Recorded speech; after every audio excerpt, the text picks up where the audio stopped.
Mega ఫ్యామిలీకి అల్లు ఫ్యామిలీకి మధ్య ఏదో గ్యాప్ ఉంది అనేటువంటి ఒక డిస్కషన్ చాలా కాలంగా జరుగుతోంది. అయితే ఇటువంటి గ్యాప్ ఏమీ లేదు, వాళ్ళందరూ కలిసే ఉన్నారు. ఇదంతా కూడా బయట మీడియా సృష్టి, లేకపోతే ఎవరో వాంటెడ్గా ఇలాంటివి స్ప్రెడ్ చేస్తున్నారు అనేటువంటి అభిప్రాయాలు ఇలా ఈ ఆర్గ్యుమెంట్ ముందుకొచ్చిన ప్రతి సందర్భంలోనూ ఎవరో ఒకళ్ళు అది మాట్లాడుతూ వస్తున్నారు. అయితే ఈసారి విచిత్రంగా నేరుగా పవర్ స్టార్ పవన్ కళ్యాణ్ ఈ వివాదానికి ఒక అగ్గిపుల్ల గీసి వేశారు. ఆయన బెంగళూరులో మాట్లాడుతూ, బెంగళూరులో ఈ అటవీ శాఖ మంత్రుల సమావేశంలో పాల్గొని ఆ సందర్భంగా మీడియా ముందుకు వచ్చి ఆయన ఒక సినిమా పరిశ్రమ మీద, అలాగే సినిమా పరిశ్రమలో ఉన్నటువంటి డైరెక్టర్ల మీద, హీరోల మీద ఒక చొరక వేశారు. దాంతో పాటు అల్లు అర్జున్ మీద కూడా ఒక చొరక వేసినట్టుగా అనిపిస్తుంది. అంటే అల్లు ఫ్యామిలీ మీద చొరక వేసినట్టుగా కూడా దాని నుంచి ఒక వ్యాఖ్యానం సర్క్యులేషన్ లో ఉంది. ఇంతకీ ఆయన ఏమన్నారు? ఒకప్పుడు సినిమాల్లో, అంటే 40 ఏళ్ల క్రితం వచ్చినటువంటి సినిమాల్లో హీరో స్మగ్లర్ల బారి నుంచి అటవీ సంపదని కాపాడేవాడు. కానీ ఇప్పుడు హీరో తనే స్వయంగా స్మగ్లర్ అవతారం ఎత్తేస్తున్నాడు. ఇదేమిటి అంటే, సినిమాలు ఇలా ట్రాన్స్ఫార్మ్ అయిపోయినాయి, ఇలా మారిపోయింది, సినిమాలు విలువలు ఇలా పతనం అయిపోయినాయి అనేది చెబుతూ, నేను రాజకీయాల్లోకి రావటము, ప్రజలు నన్ను ఆశీర్వదించి స్థానంలో కూర్చోబెట్టడం వలన నేను అలాంటి సినిమాలు చేసేటువంటి దౌర్భాగ్యం నాకు పట్టలేదు. ఒకవేళ నేను అక్కడే ఉంటే అలాంటి సినిమాలు నాతో కూడా చేయించి ఉండేవాళ్ళేమో తెలియదు అని మాట్లాడాడు ఆయన. ఈ మాట్లాడే క్రమంలో ఆయన స్మగ్లర్ హీరో అయిపోతున్నాడు అని చెప్పకనే పుష్ప గురించి చెప్పాడు. దాన్ని దేంతో పోల్చాడు? గంధదగుడి అనేటువంటి ఒక కన్నడ సినిమాతో పోల్చాడు. ఎందుకు కన్నడ సినిమా ప్రస్తావన చేశాడు ఆయన అంటే, మీటింగ్ జరుగుతోంది బెంగళూరులో కాబట్టి. ఈ గంధదగుడి ఆధారంగా వచ్చినటువంటి తెలుగు సినిమా అడవిరాముడు. అంటే అడవిరాముడు వర్సెస్ పుష్పరాజ్, ఇది పవన్ కళ్యాణ్ గారు మాట్లాడింది.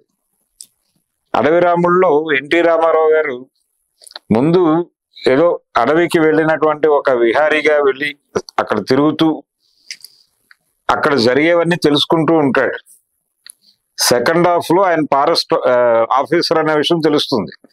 ఈ ఫారెస్ట్ ఆఫీసరు తాను తెలుసుకున్నటువంటి విషయాల ఆధారంగా ఎలాంటి చర్యలు తీసుకున్నాడు, అటవీ సంపదను కాపాడటం కోసం స్మగ్లర్ల ఆటలు ఎలా కట్టించాడు అనేది అడవిరాముడు కథ. ఇప్పుడు పుష్పలోకి వచ్చేసరికి గంధపు చెట్లని తరలించేసినటువంటి ఒక తరహా వీరప్పన్ లాంటి హీరో ఉంటాడు ఇక్కడ. అల్లు అర్జున్ చేసింది అదే. అల్లు అర్జున్ కి ఆ క్యారెక్టర్ లో ప్రదర్శించినటువంటి నటనకి గాను జాతీయ పురస్కారం దక్కింది. ఏందయ్యా నువ్వు అట్లా కాలు మీద కాలేసుకుని కూర్చున్నావు? ఓనర్ పోతుంటే ఈ గాలు నాదే, ఈ గాలు నాదే, నా గాలి మీద నా గాలి వేసుకుంటున్నా. మొదటిసారి తెలుగు హీరోకి ఉత్తమ నటుడి పురస్కారం దక్కటం అనేటువంటి ఒక అరుదైనటువంటి రికార్డు పుష్ప పేరిట ఉంది, అల్లు అర్జున్ పేరిట ఉంది. అది ఎవరు చెరపలేనటువంటి చరిత్ర. అయితే ఆయనకి పుష్పలో ఆ క్యారెక్టర్కి అవార్డు ఇచ్చినప్పుడే ఈ విమర్శ వచ్చింది. అంటే ఒక స్మగ్లర్ కి అవార్డు ఇస్తారా అని మాట్లాడారు. అవార్డు ఇచ్చింది స్మగ్లర్ కి కాదు, అల్లు అర్జున్ కి. అతను స్మగ్లర్ కాదు, అతను పోర్ట్రేట్ చేసింది ఒక స్మగ్లర్ క్యారెక్టర్. దాన్ని అద్భుతంగా డిజైన్ చేశారు, అద్భుతంగా నటించాడు. కాబట్టి తన నటనతో సినిమాని విజయ తీరాలకు నడిపించాడు. కాబట్టి అతనికి ఉత్తమ నటుడి పురస్కారం ఇవ్వటం తప్పేమీ కాదు అని చెప్పేసి కౌంటర్ ఆర్గ్యుమెంట్ కూడా జరిగింది. దాదాపుగా ఆ రోజున ఏ విమర్శ అయితే పుష్ప సినిమా మీద, పుష్పరాజు మీద వచ్చిందో అదే విమర్శని పవన్ కళ్యాణ్ పెట్టాడు ఇప్పుడు. అంటే ఇప్పటి సినిమాల్లో స్మగ్లర్లు హీరోలు అయిపోతున్నారు, మా రోజుల్లో ఇలా ఉండేది కాదు, అడవిరాముడు లాంటి సినిమాలు ఉండేవి, హీరో అటవీ సంపదను కాపాడటం కోసం ఏం చేయడానికైనా సిద్ధమైపోయేవాడు, ఇలా విలువలు పతనం అయిపోతున్నాయని చెప్పి చాలా ఆవేదన వ్యక్తం చేశాడు ఆయన. ఈ ఆవేదన వెనక అల్లు ఫ్యామిలీ మీద ఉన్నటువంటి ఆయనకున్న ఏదైనా భేదాభిప్రాయాలు ఉన్నాయా, దాన్ని ఎక్స్ప్రెస్ చేయడం కోసం దీన్ని ఆధారం చేసుకున్నారా అనేది ఒక చర్చ. రెండో చర్చ ఏమిటంటే,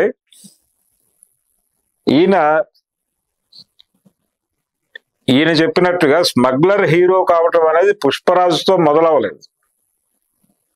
స్మగ్లర్ హీరోగా ఉండటం అనేది మనకి చాలా సినిమాల్లో కనిపిస్తుంది. ఒకసారి 75లోకి వెడితే దేవుడు చేసిన మనుషులు అనేటువంటి సినిమాలో ఎన్టీ రామారావు గారు స్మగ్లర్ గానే కనిపిస్తాడు. దీవార్ అనేటువంటి సినిమాలో అమితాబ్ బచ్చన్ గారు స్మగ్లర్ గానే కనిపిస్తాడు. కిరాతకుడు అనేటువంటి సినిమాలో చిరంజీవి గారు కూడా స్మగ్లర్ గానే కనిపిస్తాడు. ఈ ధోరణి అంటే 75 నుంచి ఉంది ఈ ట్రెండ్. పుష్పరాజు ప్రారంభం కాదు. స్మగ్లర్ ని హీరో చేయటం అనేది ఇప్పుడు కాదు. పవన్ కళ్యాణ్ గారు చెప్పినటువంటి 45 ఏళ్ల క్రితం ఉంది. అడవి రాముడు రిలీజ్ అయింది ఎప్పుడు? 77లో. దేవుడు చేసిన మనుషులు వచ్చింది ఎప్పుడు? 74, 75లో. అంటే దాదాపు 50 ఏళ్ల క్రితమే స్మగ్లర్ హీరో అయినటువంటి సందర్భం మన ముందు ఉంది. ఈ స్మగ్లర్ ని హీరోని చేశారు మీరు అనే విమర్శ దీవార్ సినిమా అప్పుడు సలీం జావేదుల మీద కూడా వచ్చింది. వాళ్ళు చెప్పుకున్నారు ఓపెన్ గా, అధో జగత్తులో ఉండేటువంటి జీవితాలు ఏ మేరకు బాగుపడలేదు, వాళ్ళు తమ జీవితాల్లో ఉన్నతి సాధించడానికి స్మగ్లర్లుగా మారిపోతున్నారు. ఈ విషాదాన్ని ప్రపంచం గుర్తించాల్సి ఉంది అని చెప్పి వాళ్ళు ఒక ప్రెస్ మీట్ లో మాట్లాడారు. ఆ రోజున స్క్రీన్ అనేటువంటి పత్రికలో వచ్చింది అది, ఆ ఇంటర్వ్యూ.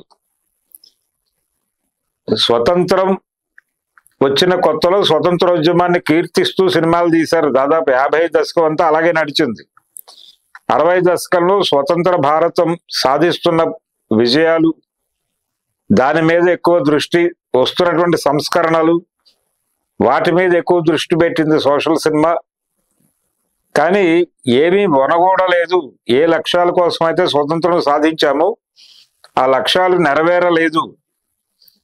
కాబట్టి ఇప్పుడు ప్రపంచం తనని తాను చూసుకోవటం అనేది మొదలుపెట్టింది. ఈ ప్రాసెస్ లో ఈ అధో జగత్ సోదరులు నేరాలు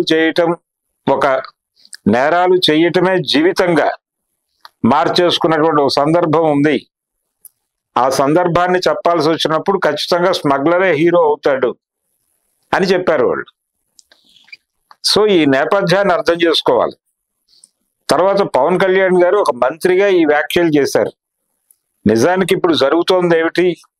ప్రభుత్వాలే స్వయంగా స్మగ్లర్లుగా మారిపోయేటువంటి సందర్భం చూస్తున్నాం మనం. అంటే అటవీ సంపదని తరలించటం కాదు, అటవీ సంపదని దోచుకోవటానికి, అడవుల్ని కార్పొరేట్లకి కట్టబెట్టడానికి అడ్డంకిగా ఉన్నారని చెప్పి చాలా అడవుల నుంచి ఆదివాసుల్ని బయటికి గెంటేస్తున్నటువంటి సందర్భం చూస్తున్నాం మనం.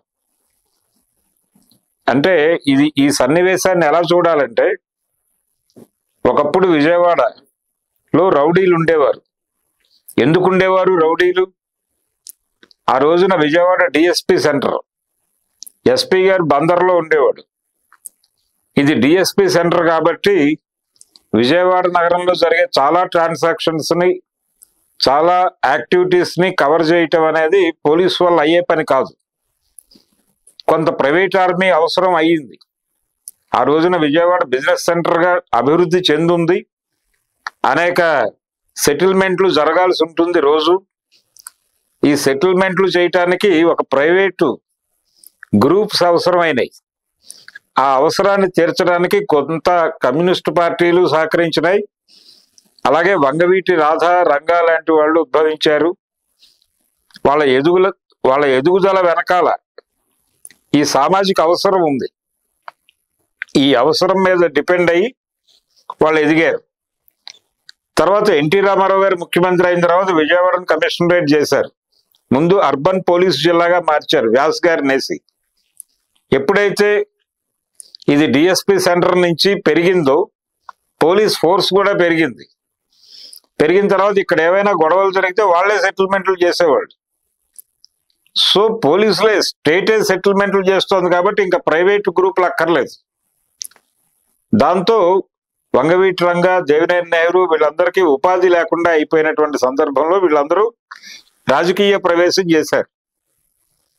రాజకీయ ప్రవేశం చేసి ఎమ్మెల్యేలై శాసనసభకు వచ్చారు. తర్వాత రంగ మరణం మనకు తెలుసు. అంటే దీన్ని గనక ఇప్పుడు మనం అడవుల్లోకి తీసుకొస్తే ఇదే సన్నివేశాన్ని ప్రభుత్వమే నేరుగా అక్కడ ఎలాగైతే ప్రభుత్వమే నేరుగా సెటిల్మెంట్లు చేస్తూ ఆ పాత సెటిల్మెంట్ దారులందరినీ పక్కకి గెంటేసిందో, అలాగే ఇక్కడ కూడా ప్రభుత్వమే నేరుగా స్మగ్లింగ్ యాక్టివిటీలోకి వచ్చేసి స్మగ్లర్లు ఏం చేస్తారో అది ప్రభుత్వాలే చేస్తూ స్మగ్లింగ్ ప్రొఫెషన్ గా ఉన్నటువంటి వాళ్ళందరినీ విలన్లుగా మాట్లాడేస్తున్నారు ఇప్పుడు.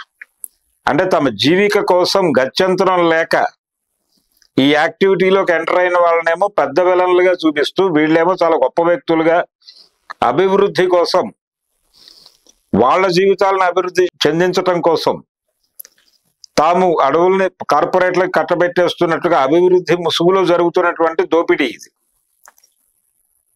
ఈ కండిషన్ లో పవన్ కళ్యాణ్ గారు ఈ వ్యాఖ్యలు చేశారు. దీన్ని కూడా దృష్టిలో పెట్టుకోవాల్సి ఉంటుంది ఖచ్చితంగా. అంటే నిన్న పవన్ కళ్యాణ్ మాట్లాడింది అదేదో అల్లు అర్జున్ మీద గ్రెడ్జ్తోనో లేదా అల్లు ఫ్యామిలీ మీద ఏదో సెటైర్ వేయటానికో లేకపోతే వాళ్ళని టార్గెట్ చేయటానికో మాత్రమే అనుకుంటే పొరపాటు.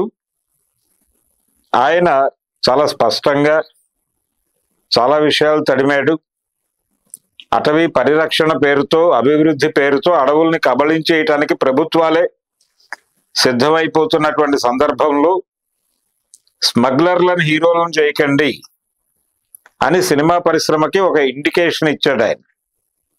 పుష్పరాజు మీద విమర్శకి కారణం అది. కాబట్టి పవన్ కళ్యాణ్ నిన్న బెంగళూరులో మాట్లాడినటువంటి పుష్ప సినిమాని టార్గెట్ చేస్తూ అడవిరాముడు సినిమాకి మాతృక అయినటువంటి గంధదగుడిని హైలైట్ చేస్తూ ఆయన మాట్లాడినటువంటి వ్యాఖ్యల్ని చాలా కాన్షియస్ గా అర్థం చేసుకోవాల్సి ఉంటుంది. ఆయన వేగ్గా మాట్లాడలేదు, చాలా స్పష్టతతోనే మాట్లాడాడు. అదేదో సెంటిమెంటలైజ్ చేయటానికో జనాల్ని ఎమోషనలైజ్ చేయటానికో మాట్లాడలేదు. చాలా సిస్టమేటిక్ గా కొత్త వ్యవస్థ ఏం చేయబోతోందో చెప్పే ప్రయత్నం చేశాడు ఆయన. దీన్ని అదే సెన్స్ లో అర్థం చేసుకోకపోతే తప్పుదారి పట్టిన వాళ్ళం అవుతాం మనం.